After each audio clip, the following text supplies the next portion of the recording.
नमस्कार दोस्तों, आप सभी का स्वागत है हमारे चैनल पावर ऑफ नॉलेज में। तो दोस्तों, आज मैं बात करने वाला हूं कंज्यूमर कोर्ट का जो फर्दर प्रोसीजर्स है। तो उससे पहले मैं ये बता दूं कि हमारे एक दोस्त ने कमेंट किया था एक वीडियो पे, और उससे मेरे को इतना मोटिवेशन मिला कि मैंने उनको बोला था कि मैं 2 दिन में आपको नेक्स्ट वीडियो अपलोड करूँगा। लेकिन मैं सोच रहा हूँ कि 2 दिन क्यों क्यों ना मैं आज कर दूँ। तो मैं कमेंट मेरे को आया था कल शाम को, और अगले दिन सुबह मैं वीडियो रिकॉर्ड कर रहा हूँ ताकि मैं आज ही के आज पोस्ट कर सकूँ। तो गाइज, आज के इस वीडियो में मैं कंप्लीट प्रोसीजर बताऊंगा। कंप्लीट प्रोसीजर मतलब ई दाखिल में कैसे फाइलिंग करते हैं, डॉक्यूमेंट्स कैसे अपलोड करते हैं। तो पूरा बिगिनिंग से लेके लास्ट तक पूरा प्रोसीजर मैं बताऊंगा कि ई दाखिल में कैसे कैसे क्या क्या करना है। और जैसे कि आपने देखा ही होगा मेरा वीडियो, अगर नहीं देखा होगा तो आप वो वीडियोस देख लीजिए। लीगल नोटिस कैसे ड्राफ्ट करना है और क्या करना है उसमें, और उसके बाद जो भी 4 डॉक्यूमेंट्स ई दाखिल पोर्टल में पूछता है, जो मेन 4 डॉक्यूमेंट्स है, उस डॉक्यूमेंट के बारे में मैं बात कर रहा हूँ। तो जो मेन 4 डॉक्यूमेंट्स है वो क्या क्या है और कैसे ड्राफ्ट करना है वो भी मैंने बता रखा है 2 पार्ट के वीडियो में। तो गाइस, चलिए आज हम देखते हैं कि ई दाखिल पोर्टल में कैसे फाइलिंग करते हैं। रजिस्ट्रेशन पार्ट मैं नहीं बताऊंगा, रजिस्ट्रेशन पार्ट के लिए बहुत सारे वीडियो हैं। इवन ई दाखिल पोर्टल पे खुद उन्होंने वीडियो बना के रखा है। तो अगर आपको रजिस्ट्रेशन के रिगार्डिंग कुछ जानकारी चाहिए तो प्लीज़ आप उनके वीडियो पे चले जाइएगा। उन्होंने बहुत अच्छे से समझा रखा है और बता रखा है। तो चलिए चलते हैं हम फाइलिंग के ऊपर कि फाइलिंग कैसे करना है और क्या क्या करना है। हाँ जी दोस्तों, तो जैसे हम ई दाखिल पोर्टल पे लॉगिन करते हैं वैसे ये पेज ओपन हो जाता है। पेज ओपन होने के बाद मैं ऐसे ही स्किप करके थोड़ा बता देता हूँ कि फाइलिंग का स्टार्टिंग प्रोसीजर क्या है। डॉक्यूमेंट तो अपलोड में पूरा आपको बताऊंगा, ठीक है। तो जैसे कि हम यहाँ पे जाएंगे फाइल न्यू केस पे जाने के बाद नया स्क्रीन ओपन होगा। नया स्क्रीन में ये अपना टर्म्स एंड कंडीशंस जो भी है देख के पढ़ के आप एक्सेप्ट कर लीजिएगा। एक्सेप्ट करने के बाद ऐसा दूसरा विंडो खुलता है। तो इस विंडो में देख सकते हैं आप कि यहाँ पे न्यू कंज्यूमर केस करके है, सॉरी, न्यू कंज्यूमर केस करके, इस पे आप क्लिक करेंगे। क्लिक करते ही फिर से आपसे डिटेल्स पूछेगा। तो यहाँ पे जो ये डिटेल पूछ रहा है, ये क्लेम अमाउंट है पहला वाला। ये वो अमाउंट नहीं है जो आपका बिल्ड अमाउंट है। अगर आपका बिलिंग अमाउंट और क्लेम अमाउंट दोनों सेम है तो आप सेम एज इट इज डालेंगे।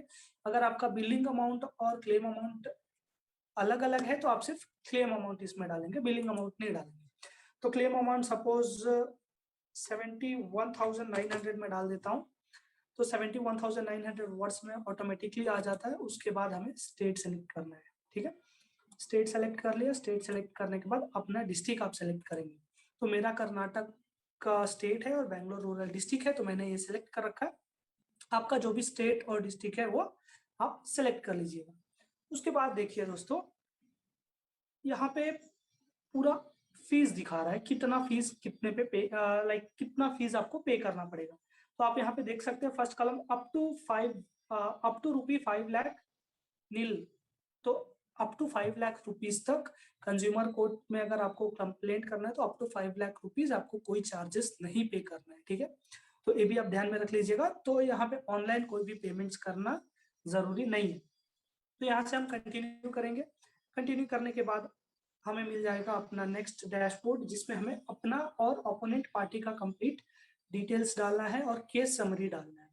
तो देखिए दोस्तों, यहाँ पे जो कंप्लेनेंट नेम है वो आपका नाम रहेगा, आपका फोन नंबर, आपका ईमेल आईडी, और सपोज मैंने डाल दिया। उसके बाद आपका कंप्लीट एड्रेस जो भी आपके डॉक्यूमेंट्स में है, तो जो भी आपके डॉक्यूमेंट्स में है वही एड्रेस यहाँ पे आप डालेंगे। और वो डालने के बाद आप अपना फिर से स्टेट और डिस्ट्रिक्ट सेलेक्ट कर लेंगे, और ये करने के बाद पिन कोड डालेंगे। पिन कोड डालने के बाद आते हैं नीचे अपोजिट पार्टी डिटेल्स। तो ये डिटेल्स है जो आपको, जिसके खिलाफ आप कंप्लेंट कर रहे हैं उनका डिटेल्स यहाँ पे डालना है। तो सपोज आप अमेजोन को कर रहे हैं या मिंत्रा को कर रहे हैं, फ्लिपकार्ट को कर रहे हैं, जिसको भी कर रहे हैं उनका नाम यहाँ पे आ जाएगा। और जैसे कि आप आप जानते होंगे कि इनका कोई पर्टिकुलर ईमेल आईडी या फोन नंबर नहीं होता है जो डायरेक्ट कांटेक्ट हो। जो भी है इनका कस्टमर केयर है, तो आप तो उनका कस्टमर केयर वाला नंबर या ईमेल आईडी इसमें नहीं डालेंगे। आप वो दोनों दोनों स्किप करके सीधा सीधा आप आ जाएंगे एड्रेस में। तो एड्रेस गाइस, जो भी इनका मेन ऑफिस है वहां का एड्रेस डालना है, ठीक है। तो जैसे कि फ्लिपकार्ट का मेन ऑफिस बैंगलोर में है और अमेजोन का भी बैंगलोर में ही है, तो उनका जो भी मेन ऑफिस का एड्रेस है वो गूगल में आपको मिल जाएगा, वहां से आप लेके आप डालेंगे। जैसे कि आपने लीगल नोटिस भेजने के टाइम भी आपने एड्रेस फाइंड आउट किया ही होगा, तो सेम एड्रेस यहाँ पे डाल देंगे। एड्रेस डालने के बाद नेक्स्ट जब हम आते हैं तो यहाँ पे पूछता है क्या, do you know your advocate. तो आप यहाँ पे अगर आपने कोई एडवोकेट हायर कर रखा है तो आप यस कर देंगे, और यस करने के बाद एडवोकेट का डिटेल्स डालना पड़ेगा। और अगर आपने कोई एडवोकेट हायर नहीं किया है तो कोई दिक्कत नहीं है, कंज्यूमर कोर्ट में ऐसा कोई मैंडेटरी नहीं है कि आपको लॉयर हायर करना ही करना है, तो आप नो करके आप टिक नहीं करेंगे, इसको एज इट इज स्किप कर देंगे। स्किप करके नीचे आते हैं केस समरी डिटेल्स में। तो गाइस केस समरी डिटेल्स में आपको करना ये रहेगा कि आपका जो भी केस है उसका जो भी मेन मेन पॉइंट्स है वो आप शॉर्ट फॉर्म में यहाँ पे डाल देंगे, और ट्राई कीजिएगा जितना शॉर्ट हो सके उतना शॉर्ट, बट अगला जब पढ़े तो उसको समझ में है, तो वैसा आप एक समरी बना के यहाँ पे डाल दीजिएगा। उसके बाद save and click on next tab करेंगे तो ऑटोमेटिक सेव हो जाएगा। देखिए मैंने कोई भी डिटेल्स फिल कर नहीं किया है, इसीलिए यहाँ पे एरर मैसेज आ रहा है। तो आप अगर कोई भी डिटेल्स फिल करना भूल जाते हैं या छोड़ देते हैं तो वहां पे आपको एरर मैसेज आ जाएगा, तो कोई दिक्कत नहीं है, आप फिर से उसको देख के फिल आउट कर सकते हैं। तो गाइज ये तो हो गया हमारा और ऑपोजिट पार्टी का। अब यहाँ पे आप देख सकते हैं एडिशनल कंप्लेनेंट का ऑप्शन है, तो हम चलते हैं इसमें। तो यहाँ पे देख सकते हैं आप एडिशनल कंप्लेनेंट, तो ये क्या है। तो गाइज जैसे कि आप सपोज फ्लिपकार्ट के ऊपर आप कंप्लेंट करने वाले हो, तो अगर आपका कोई दोस्त रिलेटिव आपके जान पहचान में कोई भी ऐसा है जिसको भी उसको भी इश्यू है सेम फ्लिपकार्ट के साथ, और वो भी चाहता है कि कंज्यूमर के केस करे या कंज्यूमर फोरम में जाए, तो आप उनको भी अपने साथ लेके उनका डिटेल्स यहाँ पे डाल सकते हो। और डिटेल्स डालने के बाद सेम यहाँ पे फिर से एडवोकेट का ही पूछेगा, अगर उन्होंने एडवोकेट हायर कर रखा है तो आप फिर से यहाँ पे उनका डिटेल्स डाल सकते हो, अगर नहीं हायर कर रखा है तो एम्प्टी छोड़ देंगे। मेजोरिटी केसेस में हमारे पास ऐसा कोई नहीं रहता है जो जान पहचान में रहे जो सेम इशू फेस कर रहा है, बट अगर कोई ऐसा रहता है तो आप उनका भी डिटेल्स डाल के आप उनके साथ में लाइक साथ में आप दोनों केस लड़ सकते हो, ठीक है। तो ये हो गया एडिशनल, सॉरी ये हो गया एडिशनल कंप्लेनेंट का। आप फिर से यहाँ पे save and draft, save draft and click on next करेंगे तो सेव हो जाएगा। उसके बाद आता है एडिशनल अपोजिट पार्टी। तो गाइस एडिशनल अपोजिट पार्टी क्या है, जैसे कि आपको फ्लिपकार्ट को करना है कंप्लेंट या अमेजोन पे करना है, ठीक है। और जो भी आपने प्रोडक्ट लिया है वो अमेजोन या फ्लिपकार्ट किससे भिजवाता है, वो सेलर जो दूसरा सेलर है उनसे ऑर्डर फुलफिल करता है। तो सपोज अगर आपके केस में फ्लिपकार्ट या अमेजोन बोलता है कि हम तो रेडी है बट सेलर रेडी नहीं, तो इस केस में आप जो मेन पार्टी है वो तो फ्लिपकार्ट ही रहेगा, बट जो एडिशनल ऑपोजिट पार्टी है वो सेलर रहेगा। तो अगर ऐसा कुछ होता है तो आप सेलर का भी डिटेल्स यहाँ पे डाल सकते हैं, जैसे कि फोन नंबर एड्रेस वगैरह। अगर ऐसा कुछ नहीं है तो आप इसको फिर से एम्प्टी छोड़ देंगे। एम्प्टी छोड़ के लास्ट में जाएंगे save draft and click on next tab करेंगे। करते हैं देखिए फिर से यहाँ पे क्या आ गया, अपोजिट पार्टी। अच्छा ये अपना फर्स्ट जो केस डिटेल्स पे मैंने छोड़ रखा था उसका एरर आ रहा है। अगर आप यहाँ पे ऐसा एम्प्टी छोड़ के नेक्स्ट करेंगे तो कोई आपको एरर नहीं आएगा, क्योंकि हमने यहाँ पे टिक नहीं किया है। जब तक आप टिक नहीं करेंगे तब तक वो एक्टिवेट नहीं होगा विंडोज, ठीक है। उसके बाद अब आते हैं मेन पॉइंट पे जिसके लिए मैं ये वीडियो बना रहा हूँ। तो गाइज डॉक्यूमेंट्स अपलोड कैसे करना है और क्या क्या करना है ना। तो चलिए अब हम चलते हैं डॉक्यूमेंट्स फोल्डर पे। तो गाइज ये जो 4 डॉक्यूमेंट्स पूछ रखा है, जैसे कि index list of dates and events, memos of parties with complete address, complaint with affidavit, तो ये सारे डॉक्यूमेंट्स कैसे बनाना है इसके बारे में तो मैंने वीडियो बना दिया है। अब चलिए देखते हैं कि इसे अपलोड कैसे करना, ठीक है। तो गाइज एक चीज ध्यान में रखिएगा, जैसे कि आपने index list of dates and events, उसके बाद मेमोज ऑफ पार्टीज, ये सारे चीज की जो डॉक्यूमेंट्स आपने बना रखे उसको आप अलग अलग रखिएगा, ठीक है, सेपरेट सेपरेट। जैसे इंडेक्स का है तो इंडेक्स का पीडीएफ अलग रहेगा, चाहे वो 1 पेज में हो या 2 पेज में हो। वो अगर सपोज 1 पेज में है तो इंडेक्स का 1 पेज अलग रहेगा, फिर list of dates and events वो अलग रहेगा, फिर पार्टीज मेमोज ऑफ पार्टीज ये भी आप सेपरेट रखेंगे, और कंप्लेंट विथ अफिडेविट ये सेपरेट रहेगा। तो सारे पीडीएफ को आपको अलग अलग रखना है, एक साथ नहीं रखना है, ठीक है। तो जैसे कि आप यहाँ पे क्लिक करेंगे, चूज चूज क्लिक करते हैं, ऐसे पॉपअप खुल जाएगा। इसके बाद आप जाएंगे, सपोज आपने जहां पे भी डॉक्यूमेंट्स रखा है, जिस भी फोल्डर में रखा है वो फोल्डर आप सेलेक्ट कर लेंगे। मैं एग्जांपल के लिए आपको बता देता हूँ, मैं ई फोल्डर सॉरी मैं एफ फोल्डर में जाता हूँ, और यहाँ पे सपोज आप मान लीजिए कि ये मेरा इंडेक्स का पीडीएफ है, तो मैं इस पे सेलेक्ट करके ओपन करूंगा। जैसे ही ओपन करूंगा, आप यहाँ पे देख सकते हैं एक और ऑप्शन खुल गया, अपलोड करके।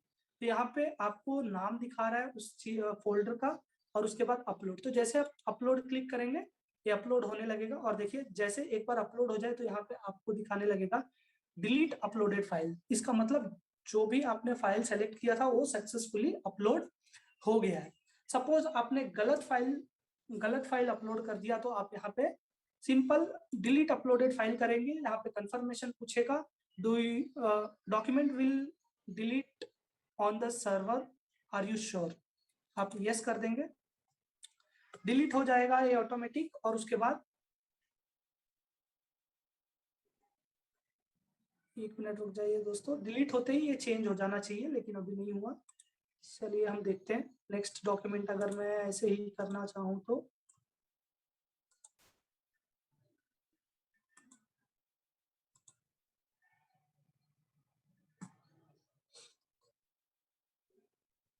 ओके गाइज, मेरे को लगता है कोई सर्वर इशू है, उसके वजह से रिफ्रेश नहीं हो पा रहा है। तो जैसे आप डिलीट करेंगे वो डिलीट हो जाएगा, और फिर से हमें यही ऑप्शन मिल जाएगा चूज फोल्डर का, ठीक है। तो गाइज एक चीज ध्यान में रखिएगा, जो भी फोल्डर्स है वो जो भी फाइल्स है वो पीडीएफ फॉर्मेट में रखिएगा, और सब अलग अलग रखिएगा। तो इंडेक्स में सिर्फ इंडेक्स ही आप अपलोड करेंगे, ना कि आप इंडेक्स और list of dates and events दोनों एक साथ करेंगे। नहीं जी नहीं, वैसे नहीं करना है। जो भी आपने डिस्क्रिप्शन में डाल रखा है वही रहना चाहिए। तो इंडेक्स है तो अपलोड में आपको इंडेक्स ही करना है, list of dates and events में list of dates and events ही करना है। वैसे ही parties of memo complaint with affidavit, ठीक है। इतना हो गया। अब चलिए आगे चलते हैं। जैसे कि इंडेक्स में आपने और कुछ डॉक्यूमेंट्स डाल रखे होंगे, जैसे कि लीगल नोटिस, उसके बाद इनवॉइस कॉपी या प्रूफ ऑफ एविडेंस, जो भी है, तो आपको वो भी यहाँ पे अपलोड करना है। तो इंडेक्स में आपने जो जो भी मेंशन कर रखा है वो वैसे वैसे ही आपको यहाँ पे अपलोड करना है। तो चलिए देखते हैं वो कैसे करना है। तो A4 तो आपका हो गया। उसके बाद आपको जो भी डॉक्यूमेंट्स अपलोड करने हैं उसको आप ऐड डॉक्यूमेंट्स पे क्लिक करेंगे। ऐसे पॉपअप ऐसा न्यू कॉलम खुल जाएगा, जिसमें देखिए सीरियल नंबर 5 ऑटोमेटिक आ गया। आप बस ऐसे क्लिक करेंगे तो खुल जाएगा। आपको जो भी टाइप करना है, जैसे कि लीगल नोटिस में टाइप कर देता हूँ, लीगल नोटिस। तो मैंने लीगल नोटिस टाइप कर दिया, और उसके बाद मैं चूज फोल्डर पे जाऊंगा। जैसे चूज फोल्डर पे जाऊंगा, सेम एज इट इज ये फिर से वैसे ही खुल जाएगा। तो हमें जो भी फोल्डर जहां से भी लेना है वहां से लेके हम अपलोड कर सकते हैं ऐसे, ठीक है। तो आपको जितना फोल्डर जितना एविडेंस या जितना फाइल अपलोड करना है कर सकते हैं, ऐसा कोई लिमिट नहीं है। बस आपको क्या करना है, ऐड डॉक्यूमेंट्स करते जाना है। और जैसे जैसे आपने इंडेक्स में मेंशन कर रखा है वैसे वैसे ही आप यहाँ पे टाइप करते जाएंगे। जैसे कि सपोज आपने सीरियल नंबर 6 पे वहां पे क्या कर रखा होगा, सीरियल नंबर 6 पे आपने इनवॉइस कॉपी डाल रखा होगा, तो यहाँ पे इनवॉइस कॉपी ऐसे टाइप करके फिर चूज फोल्डर में जाएंगे। जैसे चूज फोल्डर में जाएंगे हम, फिर से खुल जाएगा। आपको अपना पीडीएफ सेलेक्ट करके अपलोड कर देना, ठीक है। अब एक और चीज ध्यान में रखिएगा गाइस, ये जो चार चार जो फाइल ऑटोमेटिकली डॉक्यूमेंट्स में पूछ रहा है, इस पे आपको कोई भी साइन वगैरह करने की जरूरत नहीं है। बट जो भी आप एडिशनल डॉक्यूमेंट्स डाल रहे हैं, जैसे कि लीगल नोटिस हो गया, इनवॉइस कॉपी हो गया, या आप प्रूफ ऑफ एविडेंस डालेंगे या आगे जो भी डालेंगे, तो एक चीज ध्यान में रखिएगा, उसको आप पीडीएफ में कन्वर्ट करके या वर्ड में ही रहेगा जैसे भी रहेगा, उसका आपको प्रिंट आउट लेके उस पर साइन करके अपना नाम लिख के फिर अपलोड करेंगे। तो यहाँ पे आप देख सकते हैं गाइस, यहाँ पे क्लियरली लिख रखा है supporting documents in favor of complaint, example receipt, voucher, etc. All the annexures must be attested as true copy on the last page with name and signature. तो guys, आप जो भी डॉक्यूमेंट अपलोड करेंगे, ये 4 document के अलावा index, list of dates and events, memos of parties with complete address, complaint with affidavit, ये 4 चीज छोड़ के बाकी आप जो भी अपलोड करेंगे ध्यान रखिएगा उस पर आपका साइन और नाम जरूरी है। सिर्फ लीगल नोटिस पे आप लीगल नोटिस भेजने के टाइम जो आपने साइन किया था, साइन करने के बाद मैंने आपको बोल रखा था एक कॉपी अपने पास रखिएगा, तो उस कॉपी का आप स्कैन करके पीडीएफ में कन्वर्ट करके अपलोड कर सकते हैं। बाकी सारे जो भी आप अपलोड करेंगे, इनवॉइस कॉपी हो गया, प्रूफ हो गया, या आपका जो भी है, जो भी अपलोड करना चाहते हैं उसके ऊपर आपका साइन, सिग्नेचर और नाम जरूरी है, तो ये मत भूलिएगा, ठीक है। तो इतना होने के बाद फिर से हम save draft and click on next tab करेंगे। तो जैसे आप करेंगे फिर से पॉपअप खुल जाएगा कि your application number is so and so has been saved successfully, ठीक है। उसके बाद हम आएंगे फाइनलाइज एंड सबमिट एप्लीकेशन। तो गाइज जैसे ही हम आएंगे फाइनलाइज एंड सबमिट एप्लीकेशन, यहाँ पे आप देख सकते हैं जो भी आपके डिस्ट्रिक्ट, जैसे कि आपने डिस्ट्रिक्ट पहले सेलेक्ट कर रखा था, तो आपके डिस्ट्रिक्ट में जितने भी कंज्यूमर फॉरम है उसका नाम आ जाएगा और ऑटोमेटिक वो सेलेक्ट कर लेगा कि वो किस कंज्यूमर फॉरम में अप्लाई हो रहा है। तो जैसे कि यहाँ पे आप देख सकते हैं 2 ऑप्शन आ रहा है मेरे को, Bangalore first and rural additional, तो ये ऑटोमेटिक सेलेक्टेड है और यहाँ पे बैंगलोर रूरल है। तो अगर आपका, जैसे मेरे में क्या है, ये दोनों कंज्यूमर फॉरम एक ही जगह पे है, तो किसी में भी जाएगा, मेरे को कोई दिक्कत नहीं। बट अगर आपके केस में ऐसा 3-4 ऑप्शन आता है और आप किसी कंज्यूमर फॉरम को जानते हो जो आपके घर के नियर बाई हो, तो आप उसको सेलेक्ट कर सकते हैं, नहीं तो आप एज इट इज जो खुद से सेलेक्ट हुआ है वैसे ही छोड़ सकते हैं, ठीक है। उसके बाद देखिए यहाँ पे, do you have registered on national consumer helpline. तो गाइज नेशनल कंज्यूमर हेल्पलाइन के बारे में आप सब जानते ही होंगे, अगर नहीं जानते होंगे तो मैं बता देता हूँ। नेशनल कंज्यूमर हेल्पलाइन एक हेल्पलाइन नंबर है जिसपे हम कंप्लेंट करते हैं, तो वो लोग भी हमारा केस को सॉर्ट आउट करने में मदद करता है। इन केस आपने कंप्लेंट किया है और फिर भी आपका मैटर सॉल्व नहीं हुआ है, तब लाइक ऑब्वियसली ऑब्वियस सी बात है कि आपका केस वहां पे सॉल्व नहीं हुआ, तब आप यहाँ पे आए हो कंज्यूमर फोरम में अप्लाई करने। तो अगर आपने वहां पे पहले कर रखा है तो आप उसका केस नंबर नोट डाउन कर लीजिएगा, और यहाँ पे जैसे ही आप यस करके क्लिक करेंगे तो यहाँ पे आपसे पूछेगा enter consumer helpline, sorry enter consumer helpline number. तो इसमें आप जब भी आप कंज्यूमर हेल्पलाइन नंबर पे कॉल करके केस रजिस्टर करते हैं तो आपको एक केस नंबर मिलता है, वो केस नंबर आपको यहाँ पे डालना है। अगर सपोज आपने वहां पे कंप्लेंट नहीं किया है तो भी कोई दिक्कत नहीं है, आप कंज्यूमर कंप्लेंट कर सकते हैं, बस यहाँ पे आप बस नो करके टिक कर देंगे, कोई भी पॉपअप ओपन नहीं होगा या कोई भी ऑप्शन ओपन नहीं होगा। उसके बाद ये देख लीजिए, please confirm that following points has been cross checked.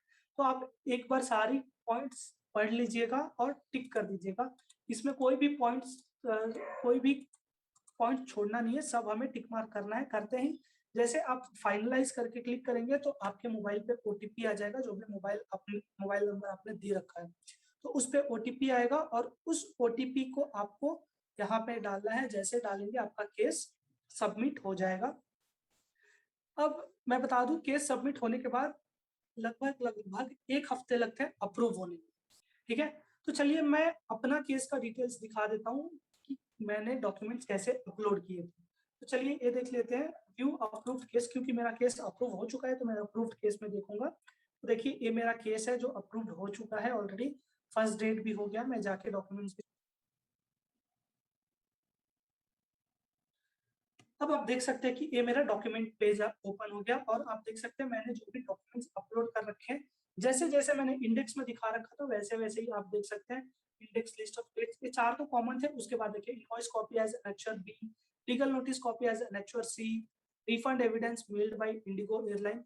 तो जो भी था मैंने यहाँ पे डाल रखा है। और मैंने सेकेंड पार्ट में बताया था कि प्रेयर टू कोर्ट ऑन ई दाखिल, ये बहुत ही इंपॉर्टेंट है। तो देखिए मैंने लास्ट में वो भी डाल रखा है, प्रेयर टू कोर्ट ऑन ई दाखिल, और वो भी अपलोड कर रखा है, ठीक है। तो गाइज ये हो गया कंप्लीट डिटेल डॉक्यूमेंट्स अपलोड करने का। हाँ जी दोस्तों, तो ये था कंप्लीट प्रोसीजर की ऑनलाइन ई दाखिल पे कैसे हमें क्या क्या फिल करना है और कैसे डॉक्यूमेंट्स अपलोड करने हैं। अब चलिए जानते हैं कि इसके बाद क्या होगा और कैसे कैसे होगा। तो गाइस, इस जैसे ही आपका केस अप्रूव होगा, केस अप्रूव होते ही आपको फ़ोन पे मैसेज आ जाएगा और आपने जो भी ईमेल आईडी दे रखा है उस पर आपको ईमेल आ जाएगा कि your case has been approved, और आपका जो भी केस नंबर है वो भी वहाँ पे आ जाएगा। जैसे कि मेरा केस नंबर आपने देखा ही होगा 308 था, तो CC/308/2021 करके आ जाएगा। उसके बाद देखिए कि हमें करना क्या है, क्योंकि जैसे कि मेरा केस अप्रूव हुआ उसके बाद मेरे मन में एक क्वेश्चन था कि अब आगे मेरे को क्या करना है, राइट। क्योंकि एक बार केस अप्रूव हो गया उसके बाद हमें ये भी जानना ज़रूरी है कि आगे हमें क्या करना है। तो जैसे केस अप्रूव हुआ, मेरे को 2 आवर्स के बाद कॉल आता है मेरे डिस्ट्रिक्ट कंज्यूमर फोरम से। तो उन्होंने कॉल करके मेरे को बोला कि आपका फर्स्ट डेट जैसे कि मेरा केस 1 तारीख को अप्रूव हुआ था और मेरा फर्स्ट डेट ऑफ हियरिंग उन्होंने डाल रखा था 8 जुलाई 2021, यानी 6 दिन बाद। तो उन्होंने बोला था कि 6 दिन बाद आपको कंज्यूमर कोर्ट में फिजिकली आना है। तो ये सिर्फ 1 टाइम रहेगा। और उन्होंने बोला था आपने जो भी डॉक्यूमेंट्स अपलोड कर रखे थे ई दाखिल पोर्टल पे, वो सारे डॉक्यूमेंट्स के आप प्रिंट आउट लेके 4 कॉपीज़ लाएंगे। तो यूजुअली जब हमें ईमेल आता है वहाँ पे भी मेंशन किया गया रहता है कि आपको 3 कॉपीज़ ऑफ सेम डॉक्यूमेंट आपको सबमिट करना रहेगा अपने डिस्ट्रिक्ट कंज्यूमर डिस्ट्रिक्ट फोरम में। बट जब मेरे को कॉल आया उन्होंने बोला 4 कॉपीज़ लेके आइएगा। तो मैं कॉल पे बात किया, उसके बाद मैं उनसे पूछा कि क्या आना ज़रूरी है। तो उन्होंने बोला कि हाँ, फर्स्ट टाइम आपको आके फिजिकली डॉक्यूमेंट सबमिट करना है। तो जो भी आपने डॉक्यूमेंट्स अपलोड किया वो आके आप फिजिकली अपलोड कर दीजिएगा। और जो भी केस रहेगा वो मजिस्ट्रेट के सामने आपको एक बार ब्रीफ करना रहता है। जैसे कि मैंने अटेंड किया, मैं गया 4 कॉपीज़ के साथ। उसके बाद वहाँ पे उन्होंने खुद एक और अफिडेविट बनाया। तो हमने अफिडेविट यहाँ पे डाल रखा था जो प्लेन पेपर पे था, लेकिन जब हम वहाँ पे गए तो वहाँ पे फिर से उन्होंने एक अफिडेविट बनाया जिसका मेरे से लिया था उन्होंने 250 रुपीज़। बट अगर आपके स्टेट या डिस्ट्रिक्ट में अगर कम हो, ज़्यादा हो, या ऐसा हो कि आपको जाना ही ना पड़े तो वो और भी अच्छी बात है। बट अगर वहाँ पे जाना है तो आपको कॉल आ जाता है। और कॉल अगर नहीं भी आया, सपोज़ कॉल नहीं आया, मेरे केस में तो कॉल आ गया था, अगर सपोज़ कॉल नहीं आया तो भी अगर वहाँ पे आपको मेल या मैसेज में ऐसा कुछ बोलते हैं कि आपको फिजिकल डॉक्यूमेंट सबमिट करना है, इसका मतलब आपको कोर्ट रूम में जाना ही जाना है, जो कंज्यूमर कोर्ट रूम है उसमें जाना ही जाना है, ठीक है। तो फर्स्ट डेट जब भी आपका रहेगा वो भी आपको मेल और मैसेज पे आ जाएगा। तो आप फर्स्ट डेट को वहाँ पे जाएंगे, जाते ही आपका टाइमिंग्स वगैरह सब फिक्स रहेगा पहले ही, जो आपको मेल और मैसेज पे आ जाएगा। तो जैसे आप वहाँ पे जाएंगे, आप अपना केस नंबर बताएंगे, केस नंबर बताने के बाद आपका एक और अफिडेविट वहाँ पे बन जाएगा जिसका जो भी फीस रहेगा आप दे देंगे। उसका फीस का रिसिप्ट भी आपको, जो भी आप पे करेंगे उसका रिसिप्ट भी मिल जाएगा। आप रिसिप्ट अच्छे से रख लीजिएगा अपने पास, ठीक है। उसके बाद हम मजिस्ट्रेट के सामने जाएंगे। तो मजिस्ट्रेट के सामने जब जाएंगे तो अफिडेविट के साथ जो भी हमारा डॉक्यूमेंट्स है वो वहाँ पे सबमिट कर देंगे। जैसे कि 4 कॉपीज़ मेरे से मांगा गया था, मैं 4 कॉपीज़ लेके गया था, वो मैंने सारे सबमिट कर दिए। सारे सबमिट करने के बाद अब मजिस्ट्रेट एक बार हमारे खुद के, सपोज़ मैंने कोई लॉयर अपॉइंट नहीं किया था तो मेरे को खुद को बताना था कि मेरा केस क्या है। तो वहाँ पे हमें केस ब्रीफ में बता देना है कि क्या है और हम कंप्लेंट क्यों कर रहे हैं, ठीक है। ये जब आप एक बार बता देंगे उसके बाद आपका केस मजिस्ट्रेट के सामने भी अप्रूव हो जाएगा। और जैसे ही अप्रूव होगा उसके बाद आपका काम ख़त्म। वहाँ से जो कोर्ट रूम है वो अगले को, जैसे कि अमेज़ॉन पे कर रहे हैं या फ्लिपकार्ट को कर रहे हैं, तो उनको कोर्ट से भी नोटिस भेजा जाएगा कि आपके ऊपर ऐसे ऐसे कंप्लेंट आया है। अभी मेरा नेक्स्ट हियरिंग है 8 अगस्त 2021 को। तो उस दिन मेरे को फिजिकली नहीं जाना है, ऑन वीडियो कॉल ही हमारा सारा केस का फर्दर प्रोसीजर होगा। तो गाइस टोटल इतना ही था। और मेरे को कंज्यूमर कोर्ट में ज़्यादा दिक्कत कब आया, जब फाइलिंग के टाइम था। तो इसीलिए मैंने वीडियो बना के फाइलिंग का टोटल कंप्लीट वीडियो बना के अपलोड कर दिया। बाकी हियरिंग वगैरह का तो मेरे पास इतना एक्सपीरियंस नहीं है, क्योंकि फर्स्ट टाइम ही मैं विज़िट किया। उसके बाद मेरे को अपोनेंट पार्टी से कॉल आया, कॉल आने के बाद मेरा जो भी अमाउंट था वो अमाउंट भी आ गया, जो भी एक्स्ट्रा चार्जेस था वो भी मेरे को मिल गया। तो मैं केस यहीं पे क्लोज कर दूंगा। जैसे कि नेक्स्ट हियरिंग है तो वहाँ पे मैं मजिस्ट्रेट को बता दूंगा कि उन्होंने मेरा रिफंड कर दिया है, आप केस क्लोज कर सकते हैं, तो केस क्लोज हो जाएगा। तो गाइज इतना ही है मेरे साइड से। अगर ये वीडियो आपको हेल्पफुल हो तो लाइक करें, और जैसे कि मेरे दोस्त ने कमेंट किया था, कमेंट में मेरे से ये भी बोला था कि थैंक यू भैया, तो भाई मैं भी बोलना चाहता हूँ आपको भी थैंक यू, क्योंकि आप ये स्टेप ले रहे हो। क्योंकि बहुत सारे लोग होते हैं कि जब पैसा नहीं मिलता है तो बहुत फ्रस्ट्रेट हो जाते हैं और उनको पता नहीं रहता आगे क्या करना है, और वो ये भी नहीं सोचते हैं कि ऐसा कुछ कंज्यूमर कोर्ट फोरम है या कंज्यूमर कोर्ट फोरम में जाए। बट अगर आप जा रहे हो तो बहुत ही अच्छा स्टेप ले रहे हो, और चाहे वो 100 रुपये हो या 200 रुपये हो या 50 रुपये हो। क्योंकि मैं बता देना चाहता हूँ, चाहे फ्लिपकार्ट हो या अमेज़ोन हो, अगर एक कस्टमर का 50 रुपया भी ले रहे हैं तो उनके पास लाखों कस्टमर है, और अगर उन लाखों कस्टमर का 50-50 रुपया अगर वो रखते हैं तो उनके पास वो पैसा करोड़ों में हो जाएगा। तो 1 रुपया भी छोड़ने का ज़रूरत नहीं है। और जैसे कि मैंने बता ही दिया था, अप टू 5 लाख कोई भी फीस नहीं है, तो आप टेंशन ना लीजिए, बिंदास जाइए, ऑनलाइन फाइलिंग कीजिए और अपना हक लेके रहिए। तो गाइज़ कंज्यूमर कोर्ट का टोटल चैप्टर मैं यहीं पे क्लोज करता हूँ। आगे मैं इस चैनल पे एविएशन के रिलेटेड वीडियोस डालता रहूँगा। अगर आप एविएशन फील्ड को पसंद करते हो या आपको एविएशन फील्ड से प्यार हो तो आप मेरे साथ बने रह सकते हैं। बट अगर ये वीडियो आपको हेल्पफुल हुआ, जैसे कि इस वीडियो से आपको हेल्प हुआ, तो आप प्लीज़ लाइक करें और कमेंट भी करें। Thank you, bye bye guys.